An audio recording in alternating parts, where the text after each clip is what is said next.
Indian Mujahideen का आपने पूरा कंपाइल किया, ये आईएम की किस तरह से, ये क्या मॉड्यूल है, क्या समझ में आया, थोड़ा बहुत आप बता पाएँ?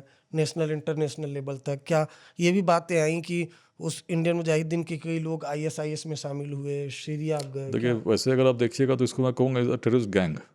जैसे क्रिमिनल गैंग होता है ना, क्रिमिनल गैंग 5 लोग हो सकते हैं, 7 लोग हो सकते हैं। तो आईएम की यदि आप बात करेंगे तो हो सकता है इसकी संख्या 50-100 हो, उससे अधिक नहीं है। मतलब ऐसा नहीं है जैसे कहा जाता है ना बिहार मॉड्यूल।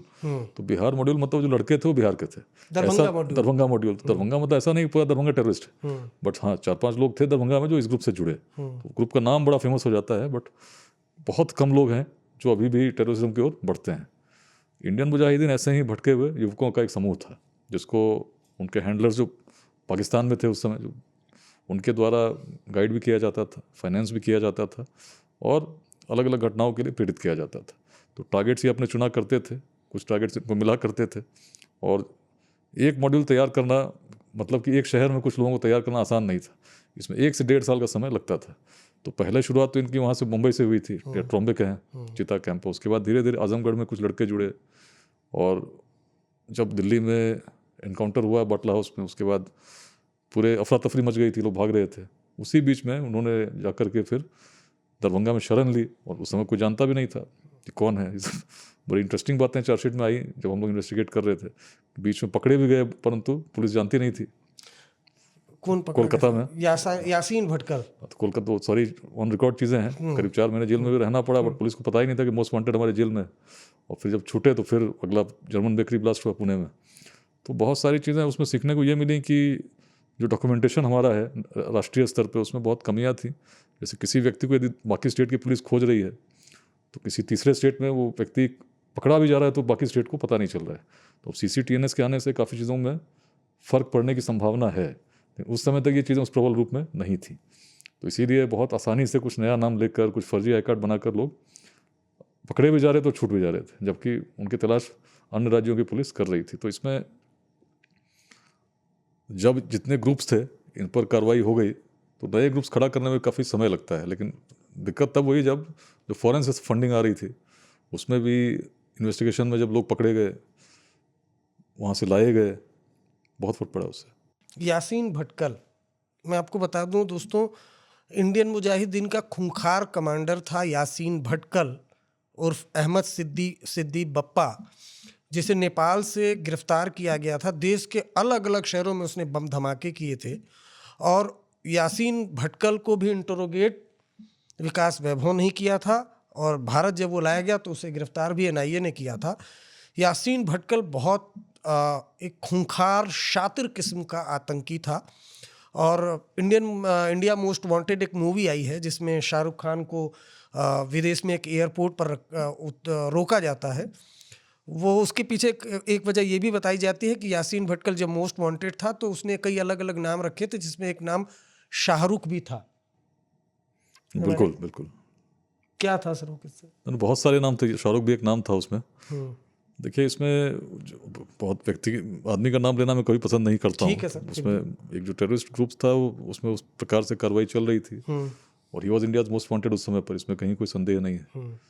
तो जो भी नाम थे वो तो सारे अलग अलग एयरपोर्ट्स पे थे। तो उस टाइम के जो भी क्वेरी तो होगी, जहाँ भी होगा, तो वही वैसा ही कुछ बात है।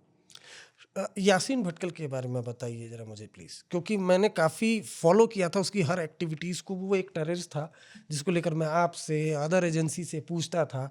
वो किस तरह का, बताते हैं कि वो इतना ऐसा आतंकी था कि लोग ज़्यादा देर तक उसके पास बैठते नहीं थे, वो तुरंत रेडिकलाइज कर देता था। देखिए, इसमें जो टेररिज्म से एसोसिएटेड जो लोग हैं, उनके मन में ये भाव रहता है कि हम जो कर रहे हैं सही कर रहे हैं।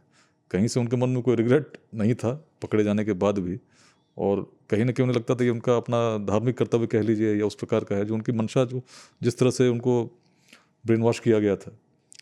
तो इसमें लगभग कुछ वैसी ही कहानी थी कि उसे लगता था जो मैं कर रहा हूँ, यदि मैं नहीं करता हूँ तो मैं अपना कर्तव्य नहीं कर रहा हूँ, और यदि मैं कर रहा हूँ तो इसमें जो हो रहा है वो सब जायज़ है। तो इस प्रकार की बात थी। नहीं, तो आपने खुद पर्टिकुलर, क्योंकि मेरे को याद है मैंने उस दौरान एक बार आपको फ़ोन किया था और यासीन भटकल के बारे में पूछा था, तो आपने उस वक्त तो टाल मटोल कर दिया। लेकिन अब चूंकि यासीन भटकल को कई केसेस में फांसी की सज़ा हो चुकी है, जेल में है, गिरफ्तार हो चुका है, आपने जब यासीन भटकल, चूंकि कई अधिकारी ये बोलते थे कि यासीन भटकल वो आतंकवादी है जिसके सामने कोई भी अधिकारी छोटे लेवल का बहुत देर तक नहीं बैठता, वो बरगला देता है, उसके अंदर वो आर्ट है।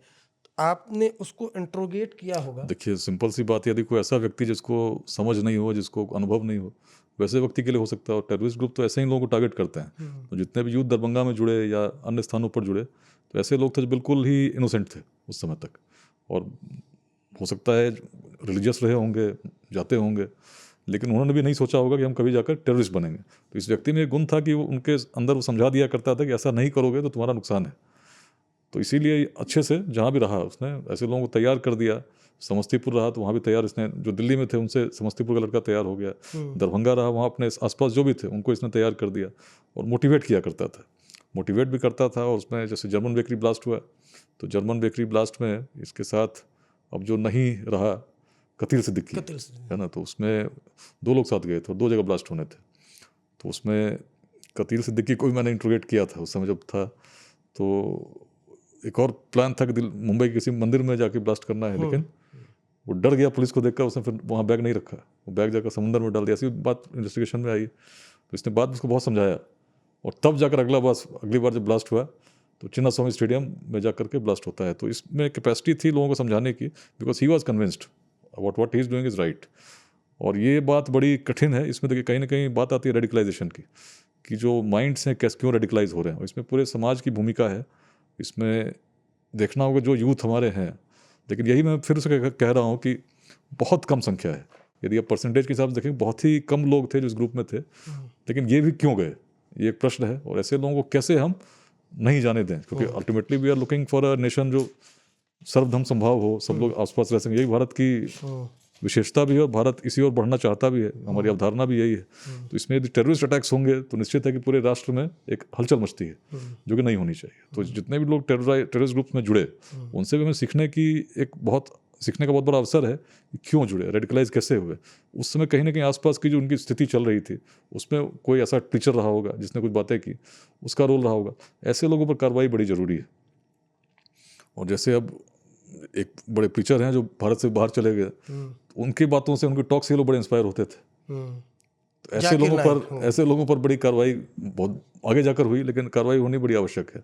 तो हमें देखना होगा, जब हम चाहते हैं हमारे यूथ डी रेडिकलाइज हो, तो जो इस प्रकार की प्रीचिंग्स करते हैं, जो इस प्रकार के हम भटकाते हैं, तो उन पर पैनी नज़र भी होनी चाहिए। ये बात मुझे लगी कि अगर ऐसा किया जाए स्पेशली, तो हमारे यूथ इस प्रकार रेडिकलाइज नहीं होंगे। लेकिन फिर भी ये भारत की विशेषता है कि हमारे देश में आप कितना भी रेडिकलाइज करने की कोशिश करो, तो हम कहीं ना कहीं जाकर के उसको एक्सेप्ट नहीं करते, क्योंकि हमारी संस्कृति वैसी नहीं है। संस्कृति है टॉलरेंस की, साथ में रहने की। और यही कारण सदियों से हम साथ में रहते आ रहे हैं।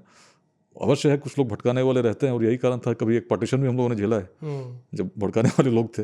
लेकिन आज भारत में आवश्यकता है समझने की कैसे इन छोटे छोटे खंडों से ऊपर उठकर हम व्यक्ति को जोड़ सकें। तो जो टेररिस्ट अटैक्स हुए उससे भी हमने बहुत कुछ सीखा है। उससे आगे अब ये सीखना है कि आगे ऐसा नहीं हो, और जो लोग थे जिनके कारण ये हुआ वैसे लोग और नहीं हो।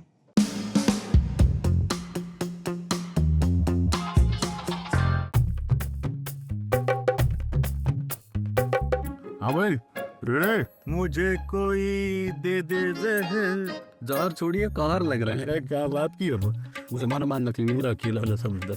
हाँ भाई, कितना वो लगता है। ताऊ उनसे मत पूछिए, हम तो बताए हुए हैं। दूसरे सीजन के 100 एपिसोड लग गए।